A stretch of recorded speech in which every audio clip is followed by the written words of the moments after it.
ನಮಸ್ಕಾರ ವೀಕ್ಷಕರೇ, ಗ್ಯಾರಂಟಿ ನ್ಯೂಸ್ಗೆ ಸ್ವಾಗತ. ನಾನು ಕಾರ್ತಿಕ್. ಹೆಣ್ಣು ಹೊನ್ನು ಮಣ್ಣು, ಈ ಜಗತ್ತಿನಲ್ಲಿ ಏನೇ ಕ್ರೈಮ್ ಆಗಲಿ ಅದರ ಹಿಂದಿರೋದು ಈ ಮೂರೇ ಕಾರಣ. ಅಪರಾಧ ಮಾಡುವಾಗ ಪಾಪಿಗಳ ಮನಸ್ಸಲ್ಲಿ ದುರಾಸೆ, ಮೋಹ, ಆಕ್ರೋಶ, ಕಾಮ, ಹೀಗೆ ಏನಿರುತ್ತೋ ಏನೋ. ಆಗಬಾರ್ದು ಆಗಿ ಸಿಕ್ಕಿಬಿದ್ದ ಮೇಲೆ ಪ್ರತಿಯೊಬ್ಬ ಅಪರಾಧಿಗೂ ಅನ್ನಿಸೋದು ಮನಸ್ಸಿನಲ್ಲಿ ಕಾಡೋ ಮೊದಲ ಮತ್ತು ಕೊನೆಯ ಪ್ರಶ್ನೆ ಒಂದೇ, ಇದೆಲ್ಲ ಬೇಕಿತ್ತ? ಇದೇ ಹೊತ್ತಿನ ವಿಶೇಷ ಆಪರೇಷನ್ ಯೋಗ ಗುರು.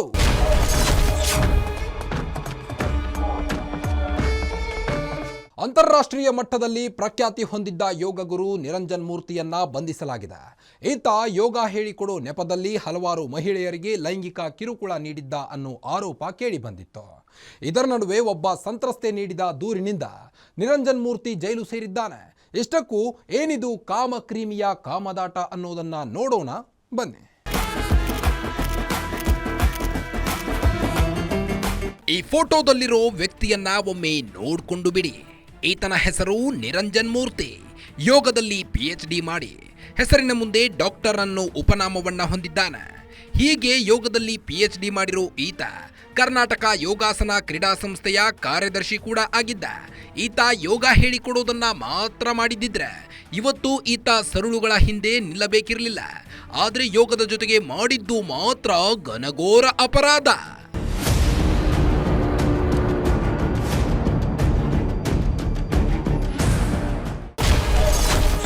ಪೋಕ್ಸೋ ಕಾಯ್ದೆಯಡಿ ನಿರಂಜನ್ ಮೂರ್ತಿ ಬಂಧನ. ಅಪ್ರಾಪ್ತೆಗೆ ಲೈಂಗಿಕ ಕಿರುಕುಳ, ಯೋಗ ಗುರು ಅರೆಸ್ಟ್.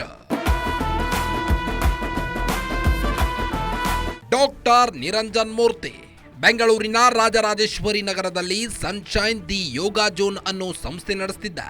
ಜೊತೆಗೆ ಈತ KYSA ಕಾರ್ಯದರ್ಶಿ ಕೂಡ ಆಗಿದ್ದ. ನಿರಂಜನ್ ಮೂರ್ತಿ KYSA ಕಾರ್ಯದರ್ಶಿಯಾಗಿದ್ದ ವೇಳೆ ಅಂದ್ರೆ 2019ರಲ್ಲಿ ಸಂತ್ರಸ್ತೆಯ ಪರಿಚಯವಾಗಿತ್ತಂತೆ. ಬಳಿಕ 2021ರಿಂದ ಸಂತ್ರಸ್ತೆಗೆ ಈತ ಯೋಗ ಹೇಳಿಕೊಡಲು ಶುರು ಮಾಡಿದ್ದ. ಸಂತ್ರಸ್ತೆಗೆ 17 ವರ್ಷ ಆಗಿದ್ದಾಗ ಮೊದಲ ಬಾರಿ ಆಕೆಗೆ ಲೈಂಗಿಕ ಕಿರುಕುಳ ನೀಡಿದ್ದಂತೆ.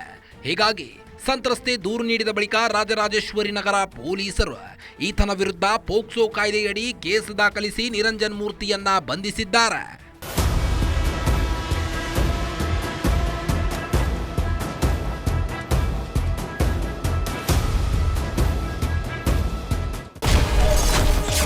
ಥೈಲ್ಯಾಂಡ್ನಲ್ಲಿ ಮೊದಲ ಬಾರಿ ಸಂತ್ರಸ್ತೆಗೆ ಲೈಂಗಿಕ ಕಿರುಕುಳ. ಯೋಗಾಸನ ಸ್ಪರ್ಧೆಗೆ ಕರೆದೊಯ್ದಿದ್ದ, ಕಿರುಕುಳ ಕೊಟ್ಟಿದ್ದ. 2021ರಿಂದ ಸಂತ್ರಸ್ತೆ ನಿರಂಜನ್ ಮೂರ್ತಿ ಬಳಿ ಯೋಗ ಕಲಿಯಲು ಆರಂಭಿಸಿದ್ಲು. ಯೋಗಾಸನವನ್ನ ವೃತ್ತಿಯಾಗಿ ಸ್ವೀಕರಿಸಲು ಆಕೆಯೇ ನಿರ್ಧರಿಸಿದ್ಲು. ಆರಂಭದಲ್ಲಿ ಎಲ್ಲವೂ ಸರಿಯಾಗೇ ಇತ್ತು. ಆದರೆ ಯಾವಾಗ ಥೈಲ್ಯಾಂಡ್ಗೆ ಅಂತಾರಾಷ್ಟ್ರೀಯ ಮಟ್ಟದ ಯೋಗಾಸನ ಸ್ಪರ್ಧೆಯಲ್ಲಿ ಪಾಲ್ಗೊಳ್ಳಲು ಸಂತ್ರಸ್ತೆಯನ್ನ ಕರೆದೊಯ್ದ್ನೋ, ಅಲ್ಲಿಂದ ಮುಂದೆ ಸಂತ್ರಸ್ತೆಗೆ ಲೈಂಗಿಕ ಕಿರುಕುಳ ನೀಡಲು ಆರಂಭಿಸಿದ್ದಂತೆ.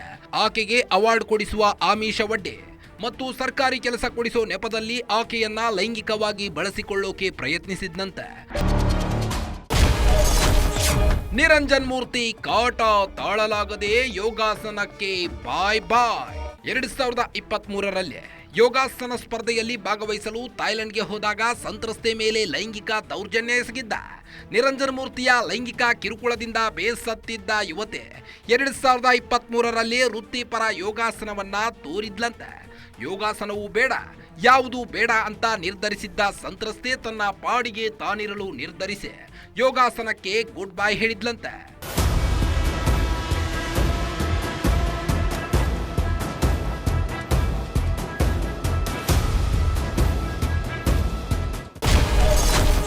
ಎರಡು 2024ರಲ್ಲಿ ಮತ್ತೆ ಯೋಗಾಸನದತ್ತ ಸಂತ್ರಸ್ತೆಯ ಆಸಕ್ತಿ. ಸನ್ಶೈನ್ ಯೋಗ ಸಂಸ್ಥೆ ಸೇರ್ಪಡೆಯಾಗಿದ್ದ ಸಂತ್ರಸ್ತೆ 2023ರಲ್ಲಿ ವೃತ್ತಿಪರ ಯೋಗಾಸನ ತೊರೆದು ಸಂತ್ರಸ್ತೆ ತನ್ನ ಪಾಡಿಗೆ ತಾನಿರಲು ಪ್ರಯತ್ನಿಸಿದ್ಲಂತೆ. ಆದ್ರೆ 2024ರಲ್ಲಿ ಮತ್ತೆ ಆಕೆಗೆ ಯೋಗಾಸನದ ಮೇಲೆ ಆಸಕ್ತಿ ಬೆಳೆದಿದೆ. ಇದೇ ಕಾರಣಕ್ಕೆ 2024ರಲ್ಲಿ ರಾಜರಾಜೇಶ್ವರಿ ನಗರದಲ್ಲಿರೋ ನಿರಂಜನ್ ಮೂರ್ತಿಯ ಸನ್ಶೈನ್ ದಿ ಯೋಗ ಸಂಸ್ಥೆಗೆ ಸೇರ್ಪಡೆಯಾಗಿದ್ಲು. ಮತ್ತೆ ವೃತ್ತಿಪರ ಯೋಗಾಸನ ಮುಂದುವರಿಸಲು ಸಂತ್ರಸ್ತೆ ನಿರ್ಧಾರ ಮಾಡಿದ್ಲು.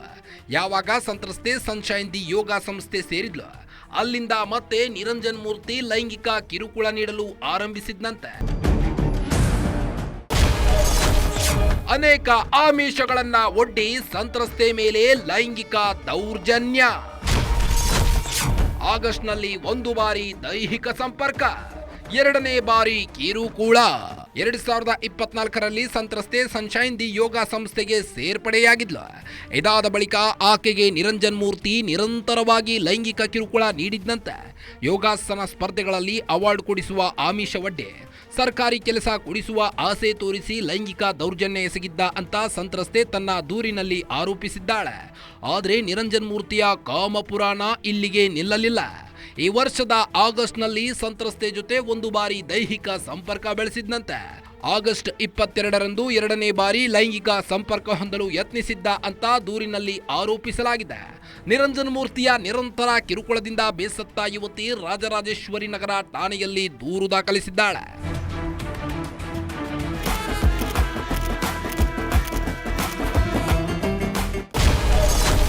ಪೊಲೀಸರ ಪ್ರಾಥಮಿಕ ತನಿಖೆಯಲ್ಲಿ ಆರೋಪ ಸಾಬೀತು.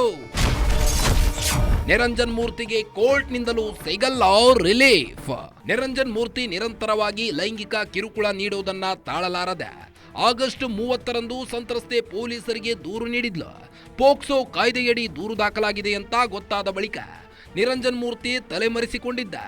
ಸುಮಾರು 18 ದಿನ ಪೊಲೀಸರ ಕೈಗೆ ಸಿಗದೆ ಕಳ್ಳಾಟವಾಡಿದ್ದ ನಿರಂಜನ್ ಮೂರ್ತಿಯನ್ನ ಗುರುವಾರ ಪೊಲೀಸರು ಬಂಧಿಸಿದ್ದಾರೆ.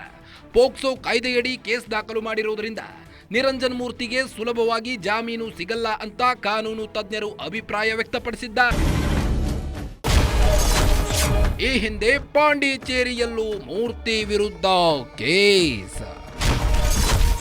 ಪ್ರಭಾವ ಬಳಸಿ ಪೊಲೀಸರಿಂದ ತಪ್ಪಿಸಿಕೊಂಡಿದ್ದ ಕಾಮುಕ. ನಿರಂಜನ್ ಮೂರ್ತಿ ವಿರುದ್ಧ ಇದೇ ಮೊದಲ ಬಾರಿಗೆ ಲೈಂಗಿಕ ಕಿರುಕುಳ ಕೇಸ್ ದಾಖಲಾಗಿಲ್ಲ.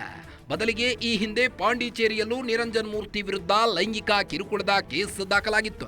ಪಾಂಡಿಚೇರಿ ಪೊಲೀಸರು ಯೋಗ ಗುರು ನಿರಂಜನ್ ಮೂರ್ತಿಗೆ ಸರಿಯಾಗಿಯೇ ಬೆಂಡತ್ತಿದ್ರು.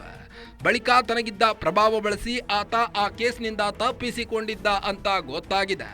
ಅಲ್ಲದೆ ಈತ ಕೇವಲ ಒಬ್ಬಾಕೆಗೆ ಮಾತ್ರ ಲೈಂಗಿಕ ಕಿರುಕುಳ ನೀಡಿಲ್ಲ, ಬದಲಿಗೆ ಹಲವಾರು ಮಹಿಳೆಯರಿಗೆ ಲೈಂಗಿಕ ಕಿರುಕುಳ ನೀಡಿದ್ದಾನೆ ಅಂತ ಪೊಲೀಸರು ಹೇಳಿದ್ದು. ಈತನಿಂದ ಲೈಂಗಿಕ ದೌರ್ಜನ್ಯಕ್ಕೆ ಗುರಿಯಾಗಿರುವವರು ಧೈರ್ಯವಾಗಿ ಬಂದು ದೂರು ಕೊಡಿ ಅಂತ ಪೊಲೀಸರು ಕೂಡ ಮನವಿ ಮಾಡಿದ್ದಾರೆ.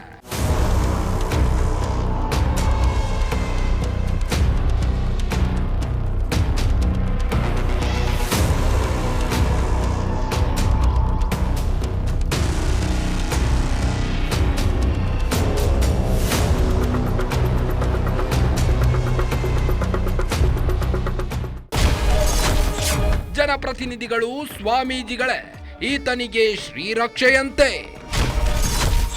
ಪ್ರಧಾನಿ ಮೋದಿಯು ಗೊತ್ತೆಂದು ಭಯಂಕರ ಬಿಲ್ಡಪ್. ಯೋಗ ಗುರು ನಿರಂಜನ್ ಮೂರ್ತಿಗೆ ಹಲವಾರು ಸಂಸದರು, ಶಾಸಕರು, ಸಚಿವರು ಗೊತ್ತು ಅಂತ ಹೇಳಿಕೊಳ್ತಿದ್ದ. ಅಲ್ಲದೆ KYSA ಕಾರ್ಯದರ್ಶಿಯಾಗಿದ್ದ ಕಾರಣಕ್ಕೆ ಅವರೆಲ್ಲ ಗೊತ್ತಿರಬಹುದು ಅಂತ ಎಲ್ಲರೂ ನಂಬಿದ್ರು. ಜೊತೆಗೆ ಪ್ರಭಾವಿ ಸ್ವಾಮೀಜಿಗಳ ಪರಿಚಯ ಕೂಡ ಈತನಿಗಿತ್ತು ಅಂತ ಗೊತ್ತಾಗಿದೆ. ಯಾವುದೇ ಕೇಸ್ನಲ್ಲಿ ಸಿಕ್ಕಿ ಹಾಕಿಕೊಂಡರೂ ಈತ ತನ್ನ ಪ್ರಭಾವ ಬಳಸಿ ಸುಲಭವಾಗಿ ಎಸ್ಕೇಪ್ ಆಗ್ತಿದ್ದ ಅಂತ ಗೊತ್ತಾಗಿದೆ. ಜೊತೆಗೆ ಪ್ರಭಾವಿ ಸ್ವಾಮೀಜಿಗಳನ್ನ ವಿದೇಶಕ್ಕೆ ಕರೆದುಕೊಂಡು ಹೋಗಿ ಮೋಜು ಮಸ್ತಿ ಮಾಡ್ತಿದ್ದ ಅನ್ನೋ ಮಾಹಿತಿಯೂ ಕೂಡ ಲಭ್ಯವಾಗಿದೆ. ಎಲ್ಲಕ್ಕೂ ಆಶ್ಚರ್ಯ ವಿಚಾರ ಅಂದ್ರೆ ನನಗೆ ಪ್ರಧಾನಿ ನರೇಂದ್ರ ಮೋದಿ ತುಂಬಾ ಕ್ಲೋಸ್ ಅಂತ ಬಿಲ್ಡಪ್ ಕೊಡ್ತಿದ್ನಂತೆ.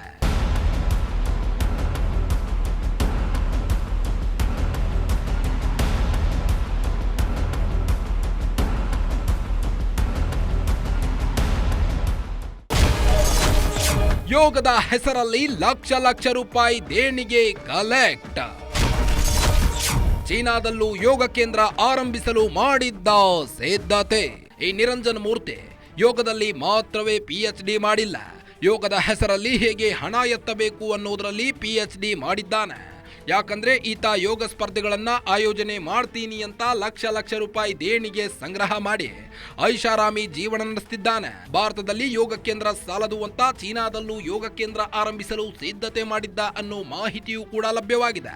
ಇದೆಲ್ಲದರ ನಡುವೆ ಲೈಂಗಿಕ ಕಿರುಕುಳ ಪ್ರಕರಣದಲ್ಲಿ ನಿರಂಜನ್ ಮೂರ್ತಿ ಜೈಲಲ್ಲಿ ಮುದ್ದೆ ಮುರಿತಾ ಇದ್ದಾನೆ.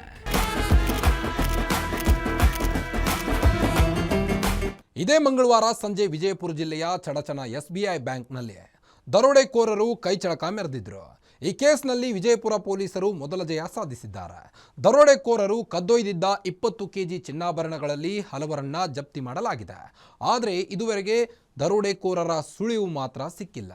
ಆಭರಣಗಳನ್ನು ವಶಪಡಿಸಿಕೊಂಡಿರುವುದರಿಂದ ಶೀಘ್ರವೇ ದರೋಡೆಕೋರರನ್ನ ಬಂಧನ ಮಾಡ್ತೀವಿ ಅಂತ ವಿಜಯಪುರ ಎಸ್ಪಿ ಲಕ್ಷ್ಮಣ್ ನಿಂಬರ್ಗಿ ಹೇಳಿದ್ದಾರೆ. ಅದರ ಡೀಟೇಲ್ಸ್ ಇಲ್ಲಿದೆ ನೋಡಿ.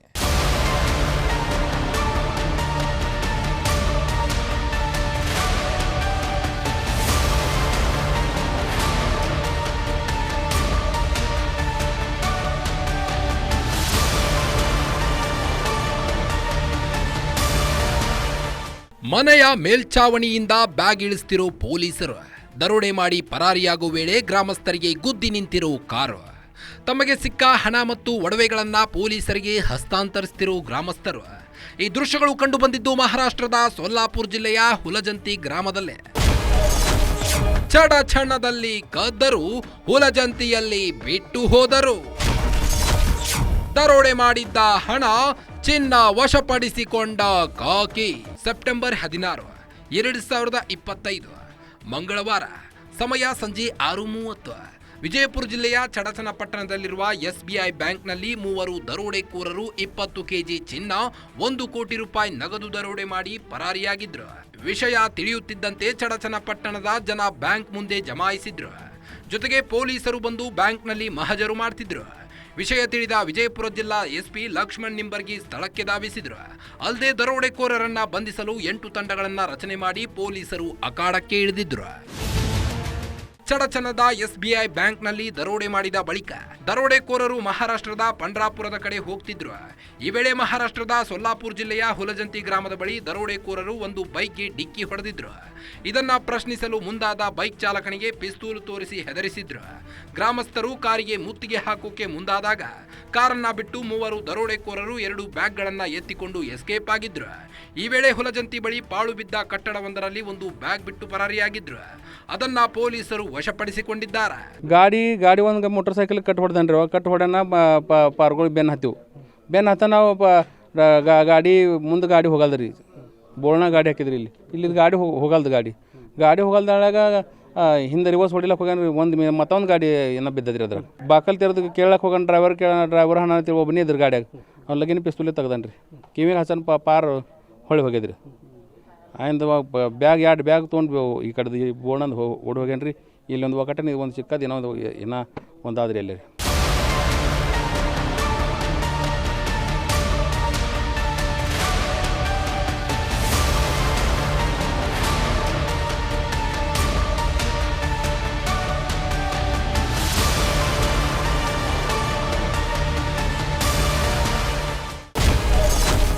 ಕದ್ದ ಮಾಲು ಎಂದು ಗೊತ್ತಾಗಿ ವಾಪಸ್ ಕೊಟ್ಟ ಗ್ರಾಮಸ್ಥರು. ಮುಖಂಡರ ಮೂಲಕ ಚಿನ್ನ ವಾಪಸ್ಗೆ ಗ್ರಾಮಸ್ಥರಿಗೆ ಮನವಿ. ದರೋಡೆಕೋರರು ಅಪಘಾತ ಮಾಡಿದ ಬಳಿಕ ಕಾರನ್ನ ಬಿಟ್ಟು ಹೋಗಿದ್ದಾರೆ. ಈ ವೇಳೆ ಹುಲಜಂತಿಯ ಗ್ರಾಮಸ್ಥರು ಕಾರ್ನಲ್ಲಿದ್ದ ಚಿನ್ನ, ಹಣವನ್ನ ತೆಗೆದುಕೊಂಡು ಹೋಗಿದ್ರು. ಯಾವಾಗ ಇದು ದರೋಡೆಕೋರರು ಕದ್ದಿರೋ ಮಾಲು ಅಂತ ಗ್ರಾಮಸ್ಥರಿಗೆ ಗೊತ್ತಾಯಿತು, ಅಲ್ಲಿಗೆ ಗ್ರಾಮಸ್ಥರು ಸ್ವಯಂ ಪ್ರೇರಿತರಾಗಿ ಕದ್ದ ಮಾಲನ್ನ ವಾಪಸ್ ನೀಡಿದ್ದಾರೆ. ಅಲ್ಲದೆ ಪೊಲೀಸರು ಕೂಡ ಗ್ರಾಮದ ಮುಖಂಡರ ಮೂಲಕ ಚಿನ್ನ ವಾಪಸ್ ನೀಡಲು ಗ್ರಾಮಸ್ಥರಿಗೆ ಮನವಿ ಮಾಡಿದ್ದಾರೆ. ಇದಕ್ಕೆ ಸ್ಪಂದಿಸಿರೋ ಗ್ರಾಮಸ್ಥರು ತಾವು ತೆಗೆದುಕೊಂಡು ಹೋಗಿದ್ದ ಚಿನ್ನ ವಾಪಸ್ ನೀಡಿದ್ದಾರೆ. ಚಡಚಣ ಬ್ಯಾಂಕ್ ದರೋಡೆಯ ನಂತರದಲ್ಲಿ ಏನು ದರೋಡೆಕೋರರು ಅಲ್ಲಿಂದ ಪರಾರಿ ಆಗ್ತಾರೆ. ಅಲ್ಲಿಂದ ಬಂದು ಮಹಾರಾಷ್ಟ್ರದ ಸೊಲ್ಲಾಪುರ ಜಿಲ್ಲೆಯ ಒಂದು ಹುಲ್ಜಂತಿ ಗ್ರಾಮದಲ್ಲಿ ಆ ಒಂದು ವಾಹನ ಅಪಘಾತ ಆಗ್ತದೆ. ಆ ನಂತರದಲ್ಲಿ ಗ್ರಾಮದಲ್ಲಿ ಸಾಕಷ್ಟು ಕೋಲಾಹಲವನ್ನೇ ಸೃಷ್ಟಿ ಮಾಡಿರುವಂಥ ದರೋಡೆಕೋರರು ಬ್ಯಾಗನ್ನು ಒಂದು ಮನೆಯ ಮೇಲೆ ಎಸೆದು ಹೋಗಿದ್ದರು. ಅದರ ಜೊತೆಗೇ ಗ್ರಾಮಸ್ಥರು ಕೆಲವಷ್ಟು ಜನ ಅಲ್ಲಿದ್ದಂಥ ದುಡ್ಡು ಮತ್ತು ಚಿನ್ನವನ್ನು ಕಾರಿನಿಂದ ತಗೊಂಡು ಹೋಗಿದ್ರು. ಆದರೆ ಈಗ ಪ್ರಾಮಾಣಿಕವಾಗಿ ಅಲ್ಲಿನ ಏನು ಚಿನ್ನ ಮತ್ತು ನಗದು ಇತ್ತು ಅದನ್ನು ಒಂದುಗೂಡಿಸಿ ಮತ್ತು ಅದನ್ನು ಪೊಲೀಸರಿಗೆ ಒಪ್ಪಿಸುವಂಥ ಕೆಲಸವನ್ನು ಇಲ್ಲಿನ ಗ್ರಾಮಸ್ಥರು ಮಾಡ್ತಾ ಇದ್ದಾರೆ. ಬನ್ನಿ ನಮ್ಮ ಜೊತೆಗೆ ಇರುವಂಥವ್ರನ್ನ ಮಾತನಾಡ್ಸೋಣ. ಏನಾಯಿತು ಅವತ್ತು ಘಟನೆ ನಡೆದ ದಿನ ಏನಾಯಿತು, ಮತ್ತು ಈಗ ಏನು ತಾವು ಹಣ ಕಲೆಕ್ಟ್ ಮಾಡ್ತಾ ಇದ್ದೀರಿ, ಚಿನ್ನ ಕಲೆಕ್ಟ್ ಮಾಡ್ತಾ ಇದ್ದೀರಿ, ಅದು ಏನು ಅಂತ? ಹಣ ಏನು ಬಿದ್ದಿತ್ತಲ್ಲ ರೀ ಅದನ್ನ ಗಾಡಿಯಾಗ, ಅದು ಅಂತ ಯಾರು ಮಂದಿ ಲೋಬಕ್ಕೆ ಬಿದ್ದು ಯಾರು ತೊಗೊಂಡ್ರೆ ಅವರಿಗೆಲ್ಲ ನಮ್ಮ CP ಸಾಹೇಬರು SP ಸಾಹೇಬರು ಆಹ್ವಾನ ಮಾಡ್ಯಾರ್ರಿ. ಅವರು ಎಲ್ಲರಿಗೂ ನಾವು ಹೇಳಿದೆವು, ಅವರು ತಂದು ಕೊಡ್ಲತ್ತಾರ ರೀ. ಅದೆಲ್ಲ ನಾವು ಕಲೆಕ್ಟ್ ಮಾಡಿ ಕಿಶನ್ ಕೊಟ್ಬಿಡ್ತೀವಿ ರೀ ಸರ್. ಈಗ ಎಷ್ಟು ದುಡ್ಡು ಕಲೆಕ್ಟ್ ಆಗಿದೆ ಮತ್ತು ಏನು ಚಿನ್ನಾಭರಣ ಪತ್ತೆ ಆಗಿದೆ, ಏನೇನಾಗಿದೆ? ಒಂದು ಲಾಕೆಟ್ ಸಿಕ್ಕದ್ರಿ 2.5 ಲಕ್ಷ ರೂಪಾಯಿ, ಅಂದ್ರೆ 2.5 ಲಕ್ಷ ರೂಪಾಯಿ ಸಿಕ್ಕದ್ರಿ. ಈಗ ಬೇರೆದವ್ರಿಗೆ ಏನು ಮತ್ತು ಈಗ ಗ್ರಾಮಸ್ಥರಲ್ಲಿ ಮನವಿ ಮಾಡಿದ್ದೀರಿ, ಡಂಗರ ಸಾರಿದ್ದೀರಿ, ಮತ್ತು ಜನ ತಂದು ಕೊಡ್ತಾ ಇದ್ದಾರೆ ಅಥವಾ ಏನಂತ? ಹಾಂ, ಎಲ್ಲ ತಂದು ಕೊಡ್ತೀನಿ ಅಂದ್ರೆ ಅದೇನು ದುಡ್ಡು ನಮ್ದಿಲ್ಲ, ನಾವು ತಂದು ಕೊಡ್ತೀವಿ ಹಿಂಗೆ ಹೇಳ್ಯಾರ ಎಲ್ಲರೂ. ಅವನ್ ಮಾಡಿದೀವಿ, ಅವರೆಲ್ಲ ತಂದು ಕೊಡ್ಲತ್ತಾರ. ಈಗ ಕಲೆಕ್ಟ್ ಆಗುವಂಥ ದುಡ್ಡು ಮತ್ತು ಚಿನ್ನವನ್ನು ಈಗ ಏನು ಮಾಡೋರು, ಯಾರಿಗೆ ಕೊಡೋರು ಅಂತ? ಈಗೆಲ್ಲ ನಿಮ್ಮದು ಅವರು ಪೊಲೀಸ್ ಸ್ಟೇಷನ್ ಕೊಟ್ಬಿಡೋರು, ನಾವು ಎಲ್ಲ ವಿಡಿಯೋ ಶೂಟಿಂಗ್ ಮಾಡಿ ಕೊಟ್ಬಿಡೋರು. ಇದು ಏನು ಹುಲ್ಜಂತಿ ಗ್ರಾಮದ ಗ್ರಾಮಸ್ಥರು ಹೇಳ್ತಾ ಇರುವಂಥದ್ದು, ಏನು ಗ್ರಾಮದ ಜನ ಚಿನ್ನ ಮತ್ತು ಆಭರಣಗಳನ್ನು ತೆಗೆದುಕೊಂಡು ಹೋಗಿದ್ರು. ಅಪಘಾತವಾದಂಥ ಸಂದರ್ಭದಲ್ಲಿ ಆ ಒಂದು ವ್ಯಾನ್ನಲ್ಲಿ ಪತ್ತೆಯಾಗಿದ್ದಂಥ ಚಿನ್ನ ಮತ್ತು ನಗದನ್ನು ಈಗ ಪೊಲೀಸರಿಗೆ ನಾವು ವಾಪಸ್ ಕೊಡ್ತಾ ಇದ್ದೀವಿ. ಯಾರ್ಯಾರು ತಗೊಂಡು ಹೋಗಿದ್ರು ಅವರು ಎಲ್ಲರೂ ಕೂಡ ವಾಪಸ್ ತಂದು ಗ್ರಾಮದ ಪಂಚರಲ್ಲಿ ಕೊಡ್ತಾ ಇದ್ದಾರೆ. ಆ ಪಂಚರು ಕೂಡ ಅದನ್ನು ವಿಡಿಯೋ ಮಾಡಿ ಯಾರ್ಯಾರು ಎಷ್ಟೆಷ್ಟು ದುಡ್ಡನ್ನು ತಂದು ಕೊಟ್ಟಿದ್ದಾರೆ, ಜೊತೆಗೆ ಚಿನ್ನಾಭರಣವನ್ನು ಎಷ್ಟು ಕೊಟ್ಟಿದ್ದಾರೆ, ಅದು ಒಟ್ಟುಗೂಡಿಸಿ ಕರ್ನಾಟಕ ಮತ್ತು ಮಹಾರಾಷ್ಟ್ರದ ಜಂಟಿ ಪೊಲೀಸ್ ತಂಡಗಳಿಗೆ ಅದನ್ನು ಒಪ್ಪಿಸುವಂಥ ಕೆಲಸವನ್ನು ಮಾಡ್ತೀವಿ ಅಂತ ಹೇಳ್ತಾ ಇದ್ದಾರೆ. Deepak Shinde, Guarantee News, Vijayapura.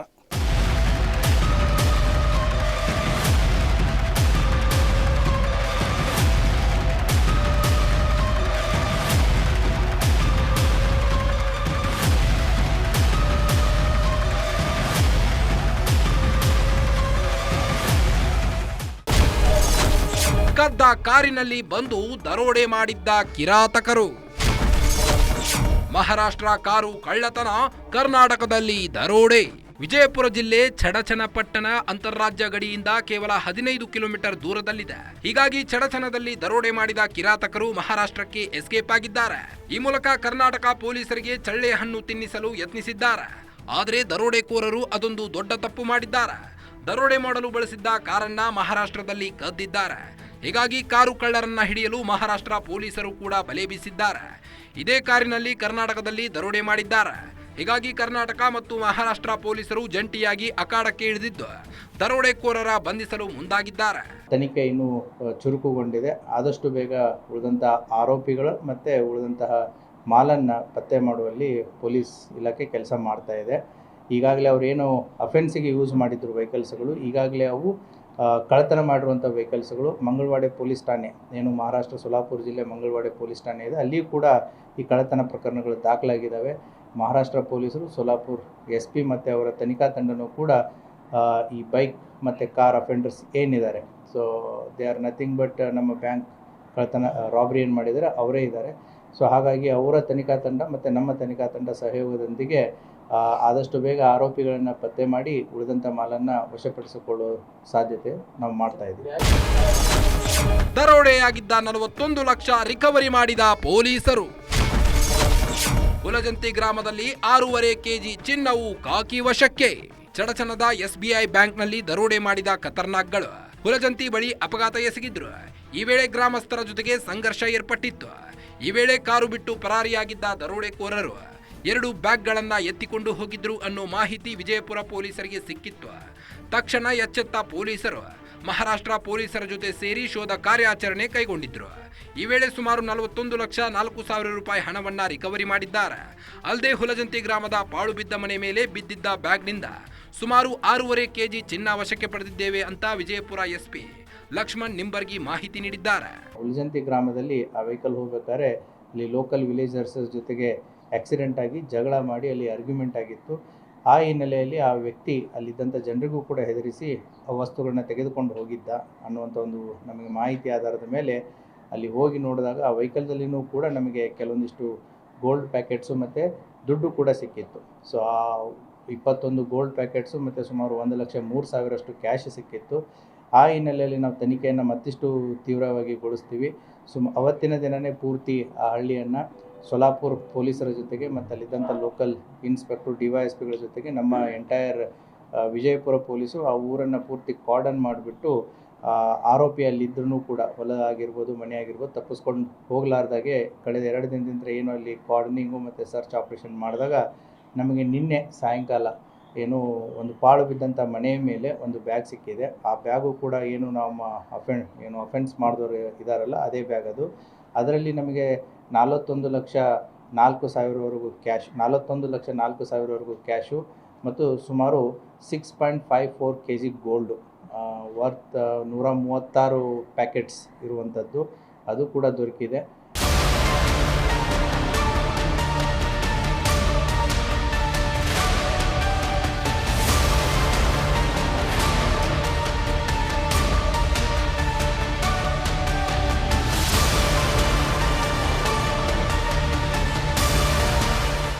ಒಟ್ಟಾರೆಯಾಗಿ ಚಡಚಣದ SBI ಬ್ಯಾಂಕ್ನಲ್ಲಿ ದರೋಡೆಯಾಗಿದೆ. ದರೋಡೆಕೋರರು ಸುಮಾರು 20 ಕೆಜಿ ಚಿನ್ನ, 1 ಕೋಟಿ ರೂಪಾಯಿ ನಗದು ದೋಚಿ ಪರಾರಿಯಾಗಿದ್ದಾರೆ ಅಂತ ಗೊತ್ತಾಗಿತ್ತು. ಈ ವಿಚಾರ ಗೊತ್ತಾಗ್ತಿದ್ದಂತೆ ಬ್ಯಾಂಕ್ನಲ್ಲಿ ಚಿನ್ನ ಇಟ್ಟಿದ್ದ ಗ್ರಾಹಕರು ಕಂಗಾಲಾಗಿದ್ರು. ಕಷ್ಟಪಟ್ಟು ಸಂಪಾದಿಸಿದ್ದ ಚಿನ್ನ ದರೋಡೆಕೋರರ ಪಾಲಾಯಿತು ಅಂತ ತಲೆ ಮೇಲೆ ಕೈ ಹೊತ್ತು ಕುಳಿತಿದ್ರು. ಸದ್ಯಕ್ಕೆ 6.5 ಕೆಜಿ ಚಿನ್ನ ಪತ್ತೆಯಾಗಿರುವುದರಿಂದ ಗ್ರಾಹಕರು ನಿಟ್ಟುಸಿರು ಬಿಟ್ಟಿದ್ದು. ಆದಷ್ಟು ಬೇಗ ಉಳಿದ ಚಿನ್ನವನ್ನ ರಿಕವರಿ ಮಾಡಲಿ ಅಂತ ಆಗ್ರಹಿಸಿದ್ದಾರೆ. ಇದಾಗಿತ್ತು ಈ ಹೊತ್ತಿನ ವಿಶೇಷ. ನೋಡ್ತಾ ಇರಿ ಗ್ಯಾರಂಟಿ ನ್ಯೂಸ್, ಸುದ್ದಿ ಖಚಿತ, ನ್ಯಾಯ ನಿಶ್ಚಿತ.